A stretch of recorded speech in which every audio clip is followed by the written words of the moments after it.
Hello, everyone. I'm so glad we can meet like this.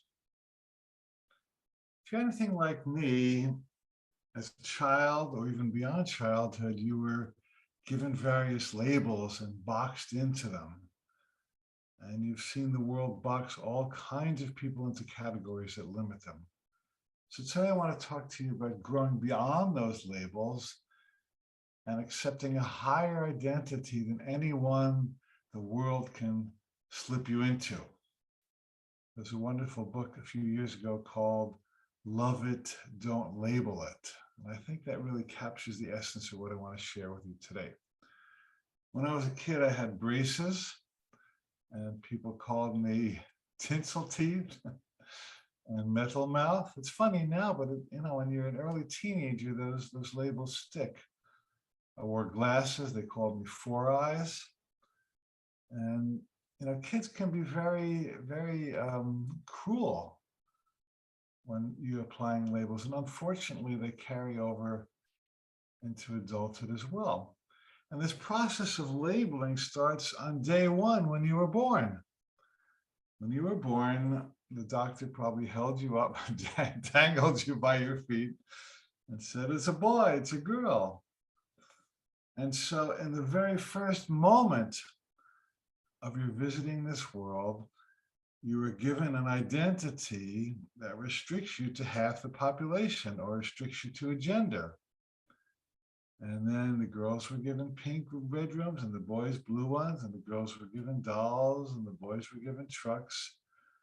And the girls were encouraged to become a teacher and the boys were encouraged to become a doctor.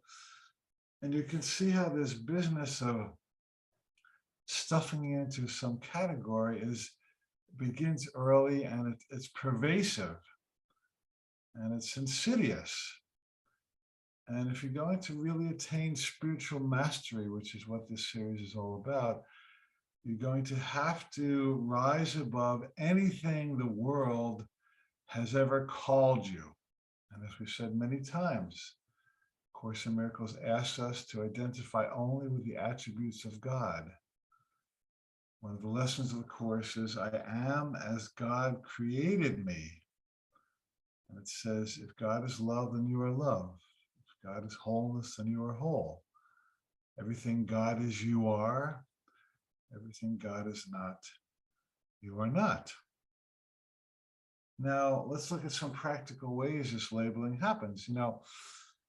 If you go to a doctor or a psychologist, and you want insurance to cover you, and they want to be paid by insurance, they have to give you a very strict classification, often with a number even, of this person's ADHD, this person's obsessive compulsive, this person is bipolar. And while those labels may have practical application, we kind of need them in a way, it's easy to get stuck in them. And so you develop an ADHD identity. Who are you? I'm ADHD. Who are you? I'm obsessive compulsive. And you may have those tendencies, but that's not who you are. There's far more to you than any label that a doctor could give you. If you went to a doctor and he or she was spiritually oriented, they might say, well, you're just Kundalini is rising, or you're suffering from ascension symptoms. And I guarantee you, my friend, there is no book and there's no code in the insurance book that says Kundalini rising. You're going to have to be given some problematic label. And so so we want to get away from that stuff. We want to be healed from things that limit us. Now, how do you get healed from limiting labels? Well, I'll tell you. You take a new label that transcends the old ones, and you begin to identify with your higher self, not what the world calls you. And if you're not careful, these labels stick. One of my clients came to me and said, well, I'm a sex addict. Well, tell me why you're a sex addict. Well, She says, I want to have more sex than my girlfriend. So she said, I'm a sex addict. And we talked about it, and it was very easy to stick that label on him, and he bought it. But it was really not the truth about it. So there's two parts to labeling. One is that which is laid upon you, and that is what you accept. You know, there's old, what the children say, I'm rubber and you're glue. Whatever you say about me bounces off of me and sticks back on you. And Buddha said it in a more profound way. He said that if somebody gives you a gift, then you must accept it. You can choose to accept it. If you don't choose to accept it, it goes back to the giver. So if somebody gives you a pejorative title or label, and you choose not to accept it, they have to sit with it. They're stuck with it. It's their problem, not yours. Maybe that guy's girlfriend had some hangups about sex. And so because he wanted more sex than she did, all of a sudden it was his problem. She might, how many women come to me for coaching and say, I want you to coach my husband. I want you to fix my husband. Well, let's talk about what are your issues that make you upset with your husband? What fears is he poking at that are coming up, and you want to avoid the fear by getting him to change his behavior? So let's talk about what's going on inside you that's causing you to label your husband in a certain way. And now we're getting somewhere because you're looking at the inner source of the labels instead of just kind of pushing them around like checkers on a chessboard. So let's get back to how to grow beyond the labels. So you want to assume a higher identity. So I love Dale Carnegie, who said, give that person a fine reputation to live up to. Give that person a fine reputation to live up to, which means that people tend to live up or down to what we say about them. And if you call this person a loving, beautiful, radiant, healthy, whole, divine being, they're going to expand into that identity. If you say, oh, they're just a stupid jerk and they keep messing up and I don't know what to do with them, they should see a psychologist. And then you're going to bring forth the devil in them, not because they are a devil, but because people tend to become what you call them, unless they're really strong and they don't accept the gift you give them. So be careful the gifts you give people. Some are very limiting or some are expansive. Now, there's a wonderful true story many years ago. A school teacher, an elementary school teacher, came to school on the first day of class, and she looked down the roster of the students that had been given her, and she saw very high IQ numbers next to them, 128, 135, 140, 125. She said, wow, I finally got a brilliant class of students. Let's go for it. And so she gave the kids independent projects and space to be creative and challenging homework. And they did very, very well. She said, thank God, I finally got a good class. Well, it came report card time and kids got mostly A's and a few B's. And afterward, the principal calls her into his office. He said, Miss Jones, how did you take a group of low functioning students and turn them into geniuses? And she said, what are you talking about? She said that you gave me bright kids. And she took out her roster. She said, look, 128, 135, 140, 125. And the principal said, no, Miss Jones. She said, those are not their IQs. Those are their locker numbers. True story. And so because she believed these children were bright and treated them as bright and saw them as bright and labeled them as bright, they became bright. And so what if we labeled ourselves as bright and the people around us as bright and people around us as creative and loving and adaptable and willing and healthy? And this is how Jesus healed, or any great healer has to hold the higher vision of the client. In other words, there's a great movie called Resurrection with Ellen Burstyn. I highly recommend it. It came out, I don't know, in the 80s or 90s. And she plays a woman who has been giving a healing gift. And she astounds people, divine healing gift. And the people line up and she lays hands on them and they get healed. Beautiful story, resurrection with Ellen Burstyn. And there's one person who comes to her he's crippled. I think he's in a wheelchair. And she prays for him and sends him healing energy. And he rises and walks. He's healed. And then her friend, who's a doctor, comes up to her. He says, I don't know how you do it. He says, I saw the x-rays. And she said, well, you know what, doc? She said, I didn't see the x-rays. In other words, the doctor was limiting that patient to what the x-rays showed him, but she was seeing that patient according to a divine vision.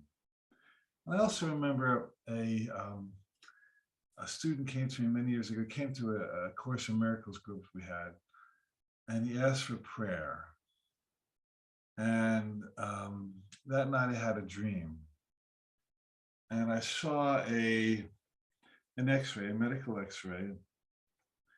And then I saw the book, A Course in Miracles, laid over it, obscuring the x-ray. And the message of the dream was a beautiful dream because I felt really healed when I woke up. The message of the dream was, which book, which object are you going to use as your guide as to who this person is? X-rays or Course in Miracles? And the person came back to the meeting next week and he had a beautiful healing. I didn't heal him, God healed him. But that particular vision showed me that there are higher laws. And if you know Course in Miracles, lesson 76 is, I'm under no laws but God's. I'm under no laws but God's, which means that for all the laws and rules that people make up and categories that people make up, there are bigger rules and laws and categories that God makes up. And you can live in neither world. The question says you can't live in both worlds simultaneously. You cannot be subject to the laws of people and subject to the laws of God simultaneously. And the laws of God are always healing, always expansive. The laws of God always take you beyond the laws that people make up. So under whose laws do you live? Under whose labels do you live? Now I have a friend named Dr. Michael Clapper, Klaper, if you want to look him up. He's a beautiful, beautiful soul. And he has been an authority on vegan nutrition for, I guess, most of his life. He's a beautiful man, and he's really a great, great doctor. And he told me an interesting story. He said that he was invited to speak at a conference on diabetes. And the person who preceded him, an educator, her lecture title was How to Be a Good Diabetes Patient. In other words, how to go along with the treatments and how to maximize your diagnosis and prognosis as a diabetic. And he came on stage after, he says, with all due respect to my predecessor, I don't want to teach you how to be a good diabetic patient. I want to teach you how to be free of diabetes. And he says, I have worked with many, quote, diabetic patients, and I've changed their diet. They moved to a plant-based diet. And so I want to free you of the label and experience of being a diabetic. Now, in my opinion, that second lecture was far more productive and effective because that first lady was teaching people how to be a diabetic for life. And he was teaching them how to have life over diabetes. So, you know, it's very seductive to live in a world that's built on categories and pigeonholes and labels. But it takes a strong soul, someone who is an independent, creative thinker, to say, hey, I do not choose to accept the limiting labels that have been laid over me. I choose to accept only the label of child of God. And in Genesis, it says you are created in the image and likeness of God. Now, what does that mean? It means that you are whole, you are eternal, you're filled with life, you are filled with life. God cannot be diabetic. God cannot have COVID. God cannot be a sex addict. Cannot be any addict. God is spirit, and spirit is eternal, and spirit is immortal, and spirit is not a body. Spirit may express through a body, but spirit does not express dis-ease through a body. And even the word disease is quite telling, because it says that our natural state is ease. Ease is supposed to be who we are. We're supposed to live easefully and joyfully and lovingly and creatively. And when you start dissing ease by accepting labels that don't belong to you and think, I will never grow out of them, then you have dis-ease and you get a dis-ease. And so the whole purpose of dis-ease is to wave a red flag saying, hey, wait a minute, you have stepped away from ease. It's time to diss the dis-ease and step back into ease. How cool is that? One more point. So whatever you fill in the blank after I am, creates your experience. So be extremely careful. Those are the creative words of God. I am. When Moses met God at the top of Mount Sinai, he said, who are you? What's your name? And God said, I am. Tell the people I am. He didn't say, I am Jewish, I'm Christian, I am Muslim. God cannot be boxed into any religion. Religions will tell you, hey, we own God, and we got a corner on the market of God. And if you're not a Muslim, a Christian, or a Jew, you ain't got it. Well, that just ain't so, my friends, because God operates through religion, but God operates far, far, far beyond any religion. God is spirit, and spirit has no box.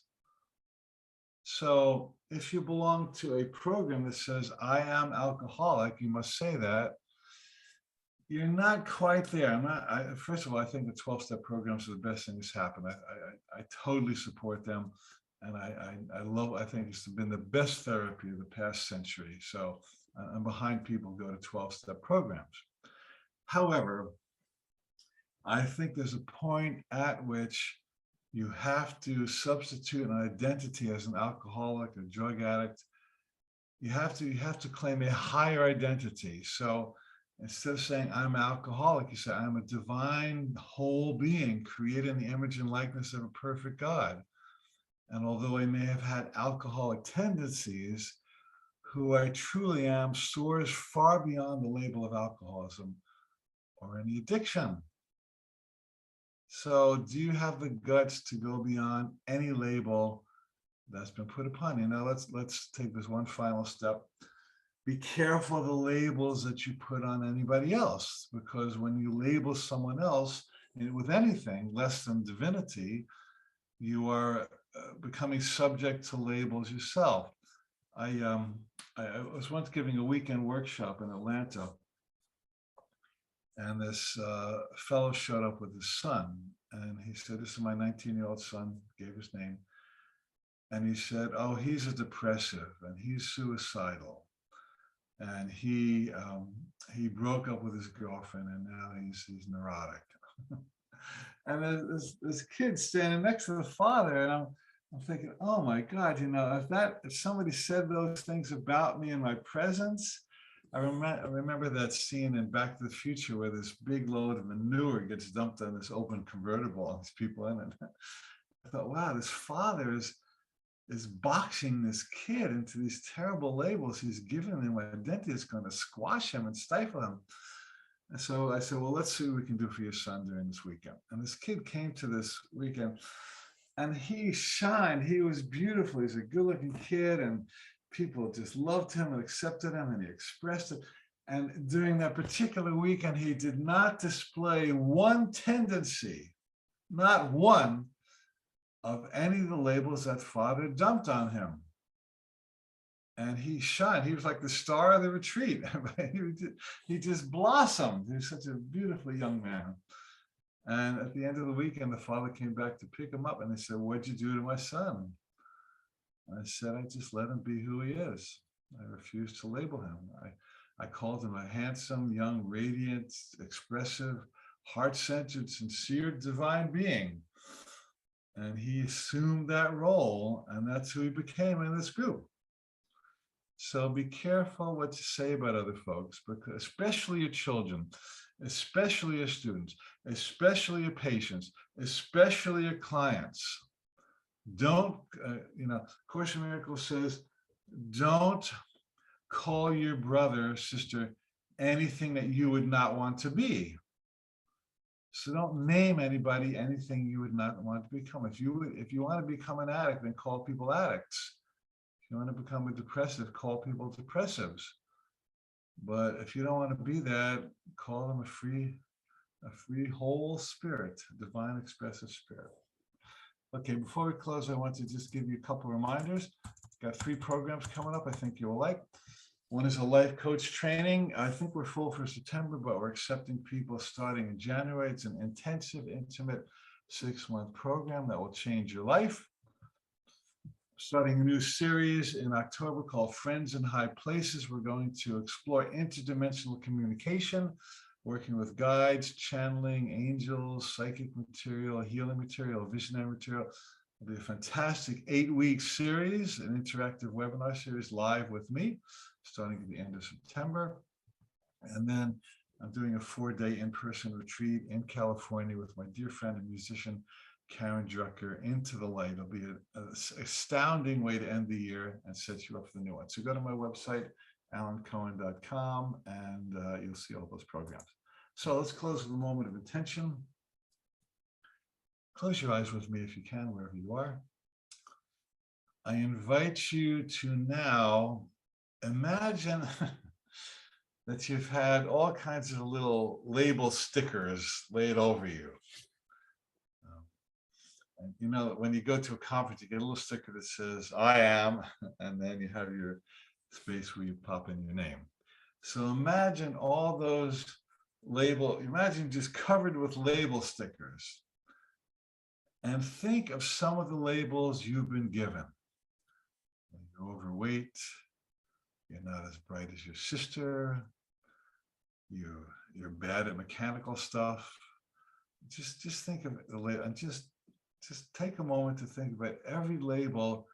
You're selfish, you're narcissistic, you're scattered. Wow. So notice all these labels that have been covered over you. And when you have a label on your skin can't breathe. And if your whole skin is covered with gluey, sticky labels, you ain't breathing, my friend. So now, one by one, in your visualization, peel these labels off. Tinsel teeth, 4 eyes, chubby. Peel them off one by one. Go ahead. You may even have some memories come up of when you were a child, or what kids called you in school, or what your teacher called you, or what your priest called you. None of them are true. None of you capture the real you. So come on, take them all off. One by one, just peel them away, peel them away, peel them away, throw them away. Keep going, keep going, keep going. And as you peel them away, you start to breathe again. You start to become who you were before you were labeled. And now imagine, just throw all these labels off. Imagine you could take some kind of nail polish remover and just unglue them all. And see yourself as nothing less or nothing other than a shining spirit. Whew.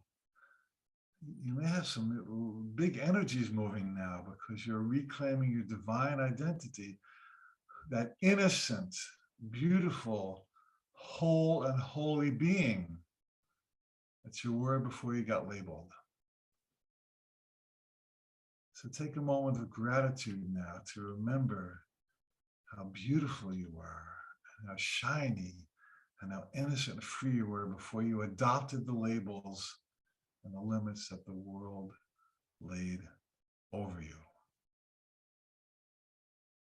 And if you have a few minutes after this broadcast, just take a few minutes to be with yourself and consider how you'd be living differently, thinking, feeling, doing differently if you were not subject to the labels you've accepted. This is a day of freedom and liberation. Whew. Wow. Love it. Don't label it. Thanks for coming today. See you next week.